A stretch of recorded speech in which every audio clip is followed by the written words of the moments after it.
नमस्कार दोस्तों, मैं Dharmendra Verma online study with DK में आपका बहुत बहुत स्वागत करता हूं।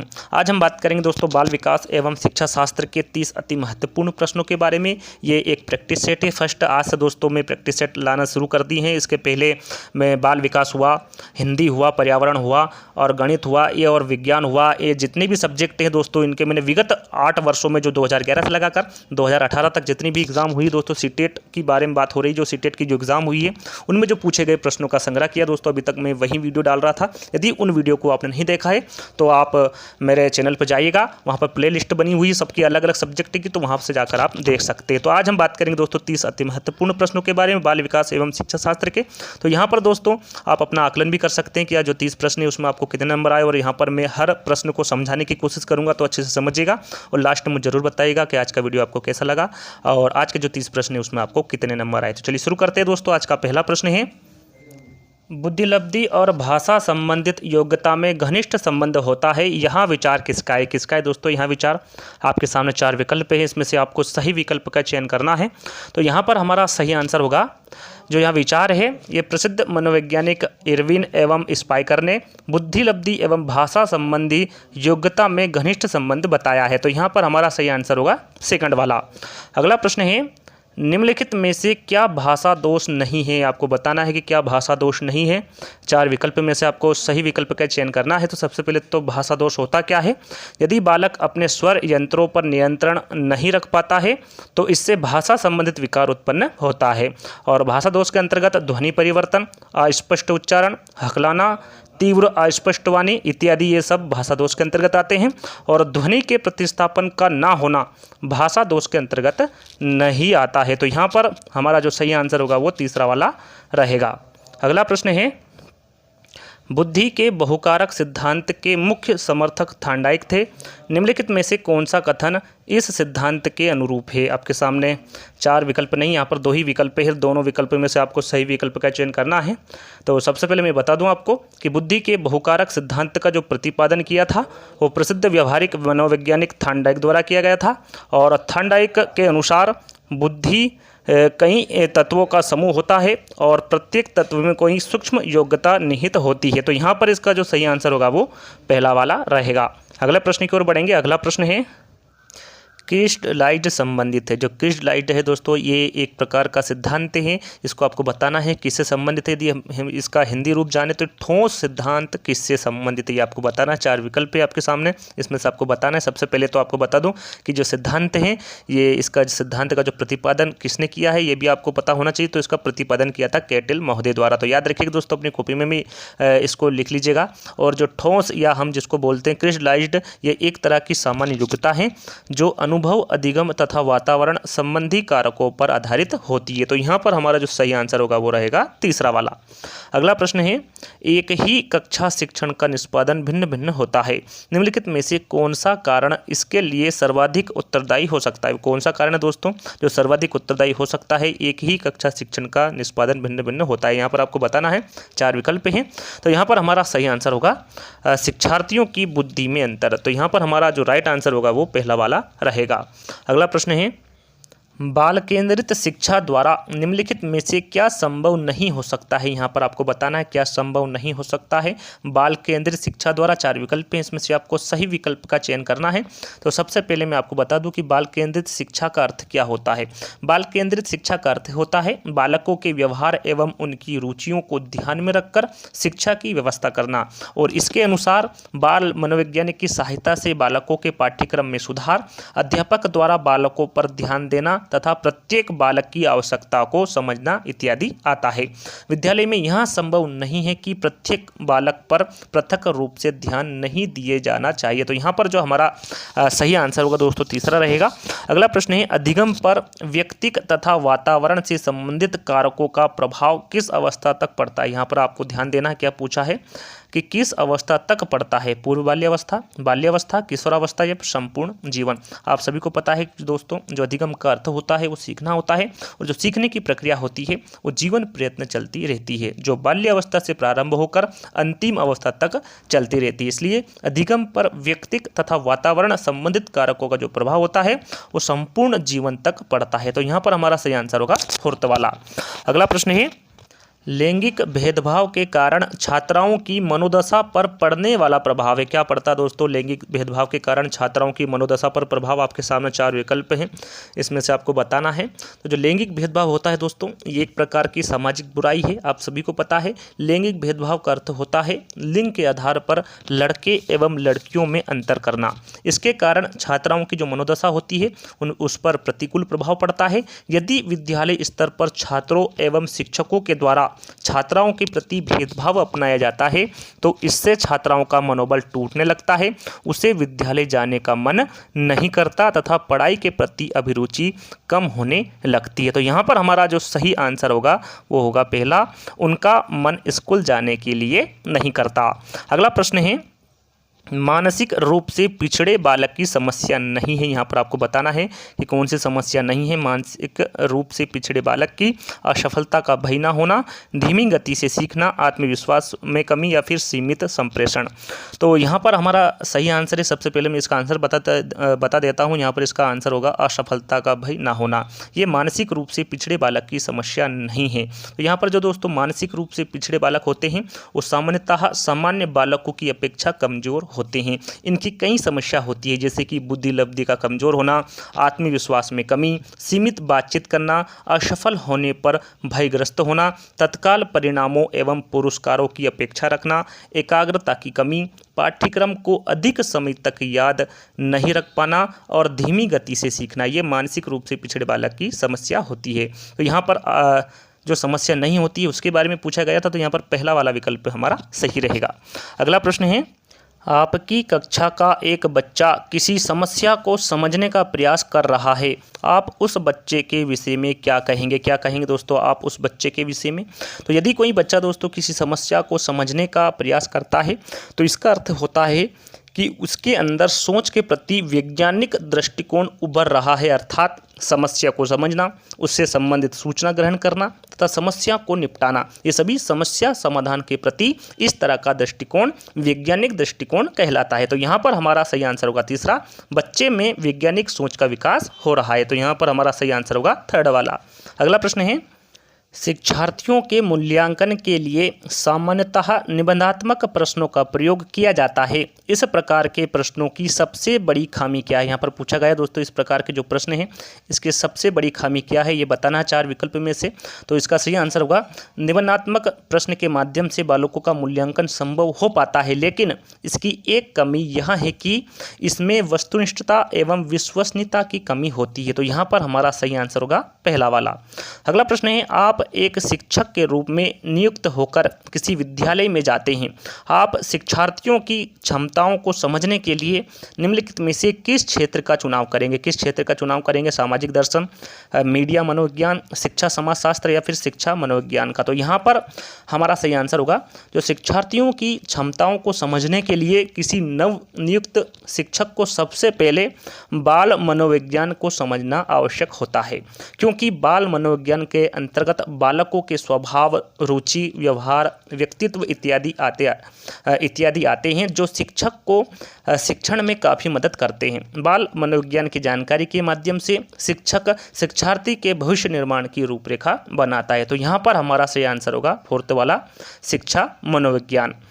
अगला प्रश्न है, सतत एवं व्यापक मूल्यांकन के बारे में निम्नलिखित में से कौन सा कथन असत्य है? यहाँ पर आपको बताना है कौन सा कथन असत्य है सतत एवं व्यापक मूल्यांकन के बारे में। तो सबसे पहले हम दोस्तों सत्य कथन के बारे में जानेंगे। सतत एवं व्यापक मूल्यांकन का अर्थ छात्रों के विद्यालय आधारित मूल्यांकन से है, जिसमें छात्रों के विकास के सभी पक्ष शामिल होते हैं, जैसे कि इसके अंतर्गत मूल्यांकन की सतत एवं आवधिक दोनों विधियों का प्रयोग किया जाता है। इसके अंतर्गत मूल्यांकन की बहुविध तकनीकों का अनौपचारिक रूप से प्रयोग किया जाता है और इसमें विद्यार्थियों के विकास के शैक्षिक एवं सहशैक्षिक पहलुओं को भी ध्यान में रखा जाता है। तो यहाँ पर पूछा गया है कि कौन सा कथन असत्य है? तो असत्य कथन जो होगा वो तीसरा वाला रहेगा। इसमें शिक्षार्थियों की उपलब्धियों का मूल्यांकन अंकों के रूप में होता है, ये कथन असत्य है, क्योंकि सतत एवं व्यापक मूल्यांकन में शिक्षार्थियों की उपलब्धियों का मूल्यांकन अंकों के रूप में नहीं होता। तो यहाँ पर असत्य कथन पूछा था, तो तीसरा वाला यहाँ पर सही उत्तर रहेगा। अगला प्रश्न है, आप अपनी कक्षा में अधिगम की गति तेज कर सकते हैं। यदि कैसे कर सकते दोस्तों, आप अपनी कक्षा में अधिगम की गति, यहाँ पर 4 विकल्प हैं, इसमें से आपको बताना है। तो यहाँ पर हमारा सही आंसर होगा, शिक्षकों को शिक्षण के दौरान कक्षा में अधिगम की गति को तेज करने के लिए विषय वस्तु से संबंधित वास्तविक दुनिया से उदाहरण लाए जाने चाहिए, जिससे शिक्षार्थी एक दूसरे से अंतःक्रिया कर सके तथा शिक्षक इस प्रक्रिया को सरल बनाने में उनकी मदद कर सके। तो यहाँ पर हमारा सही आंसर होगा पहला वाला, आप अपनी कक्षा में अधिगम की गति तेज कर सकते हैं यदि वास्तविक दुनिया से उदाहरणों को कक्षा में लाया जाए, जिसमें शिक्षार्थी एक दूसरे से अंतःक्रिया करे और शिक्षक उस प्रक्रिया को सुगम बनाए। तो यहाँ पर हमारा सही आंसर होगा पहला वाला। अगला प्रश्न है, बालक की रुचि विद्यालय में बढ़ाने के लिए क्या किया जाना चाहिए। क्या किया जाना चाहिए दोस्तों, बालक की रुचि विद्यालय में बढ़ाने के लिए 4 विकल्प हैं, इसमें से आपको बताना है। तो यहाँ पर हमारा सही आंसर होगा, बालकों की रुचि विद्यालय में बढ़ाने के लिए विद्यालय का वातावरण बालकों के अनुकूल होना चाहिए, जैसे कि खेल की व्यवस्था करना, पढ़ाने की सरल विधि, विद्यालय द्वारा बनाए गए नियम सरल हो ना कि कठोर। ये सभी बालकों की रुचि विद्यालय में बढ़ाने के लिए किए जाना चाहिए। तो यहाँ पर हमारा सही आंसर होगा पहला वाला। अगला प्रश्न है, जब किसी क्रिया को बार बार दोहराया जाता है तो अस्वाभाविक उद्दीपक भी वही प्रक्रिया देने लगता है जो स्वाभाविक उद्दीपक देता है। यहाँ अधिगम का निम्नलिखित में से कौन सा सिद्धांत है। महत्वपूर्ण प्रश्न दोस्तों, ये कौन सा सिद्धांत है। अंतर्दृष्टि सिद्धांत, शास्त्रीय अनुबंध सिद्धांत, अनुकरण सिद्धांत या फिर अनुभवजन्य अधिगम सिद्धांत। तो यहाँ पर हमारा सही आंसर है ये पावलोव के शास्त्रीय अनुबंध सिद्धांत के अंतर्गत कहा गया है कि जब किसी क्रिया को बार बार दोहराया जाता है तो अस्वाभाविक उद्दीपक भी वही प्रतिक्रिया देने लगता है जो स्वाभाविक उद्दीपक देता है। तो यहाँ पर हमारा जो राइट आंसर होगा वो सेकंड वाला रहेगा। अगला प्रश्न है, आप अपनी कक्षा के शिक्षार्थियों को पूरी कक्षा में कहीं पर भी बैठने की अनुमति दे देते हैं। उनमें से कुछ छात्र समूह बनाकर पढ़ते हैं तथा कुछ छात्र चुपचाप बैठकर अपने आप पढ़ते हैं, परंतु आपकी कक्षा के कुछ शिक्षार्थियों के अभिभावकों को यह सब पसंद नहीं आता है। इस स्थिति में क्या तरीका बेहतर होगा। इस स्थिति में दोस्तों कौन सा तरीका बेहतर होगा, 4 विकल्प है, इसमें से आपको बताना है। तो यहाँ पर हमारा सही आंसर होगा, यदि किसी कक्षा में छात्रों को कहीं भी बैठने की स्वतंत्रता दी जाती है, यदि शिक्षक का छात्रों को कक्षा में बैठाने का यह तरीका किसी अभिभावक को पसंद ना आए तो भी अभिभावकों को शिक्षक पर विश्वास करना चाहिए तथा उत्पन्न समस्या पर चर्चा करना चाहिए। तो यहाँ पर हमारा जो सही आंसर है वो सेकंड वाला रहेगा। अगला प्रश्न है, जब किसी किशोर में किसी वस्तु, समस्या या परिस्थिति के लिए निजी स्तर पर निर्णय लेने की क्षमता का विकास परिपक्व होने लगता है तो इस विकास को कहते हैं। इस विकास को क्या कहते हैं, परिपक्वता, संज्ञानात्मक विकास, आध्यात्मिक विकास या फिर इनमें से कोई नहीं। तो यहाँ पर हमारा सही आंसर होगा, इस विकास को हम संज्ञानात्मक विकास कहते हैं। तो यहाँ पर हमारा सही आंसर होगा सेकंड वाला। अगला प्रश्न है, आपकी कक्षा का एक शिक्षार्थी पढ़ने में बहुत तेज है, वह 7वीं कक्षा में होते हुए भी 10वीं कक्षा के विषयों को आसानी से समझ लेता है। उसकी इस व्यक्तिगत विभिन्नता का कारण क्या है दोस्तों, क्या कारण है इसकी व्यक्तिगत विभिन्नता का। आपके सामने 4 विकल्प है, उसका शारीरिक विकास, उसकी विशिष्ट योग्यता, उसका संवेग या फिर उसकी जाति। तो यहाँ पर हमारा सही आंसर है, उसकी इस व्यक्तिगत विभिन्नता का जो कारण है वो उसकी विशिष्ट योग्यता है। तो यहाँ पर भी हमारा जो सही आंसर होगा वो सेकंड वाला रहेगा। अगला प्रश्न है, सामाजिकरण की प्रक्रिया में किसी बच्चे के सामाजिक मूल्यों और सामाजिक प्रतिमानों को सीखने की संभावना निर्भर करती है। किस पर करती है दोस्तों, 4 विकल्प हैं, इसमें से आपको सही विकल्प का चयन करना है। तो यहाँ पर हमारा सही आंसर होगा, बच्चे के सामाजिकरण की प्रक्रिया जो होती है वो मुख्य रूप से शिक्षक, अभिभावक एवं मित्र समूह की महत्वपूर्ण भूमिका होती है। यहाँ पर दोस्तों शिक्षक और अभिभावक नहीं दिया है, यदि यहाँ पर शिक्षक और अभिभावक भी दिया जाता तो भी वहाँ वहाँ उत्तर सही होता। यहाँ पर इसका सही आंसर होगा बच्चे के साथी समूह पर, और इन्हीं घटकों के माध्यम से बालकों में नैतिकता का विकास होता है, सहयोग की भावना होती है और सही गलत की पहचान होती है। तो यहाँ पर हमारा सही आंसर होगा सेकंड वाला। अगला प्रश्न है, संवेगों का शिक्षा में महत्व नहीं है। किसका महत्व नहीं दोस्तों, संवेगों का शिक्षा में 4 विकल्प हैं, इसमें से आपको बताना है।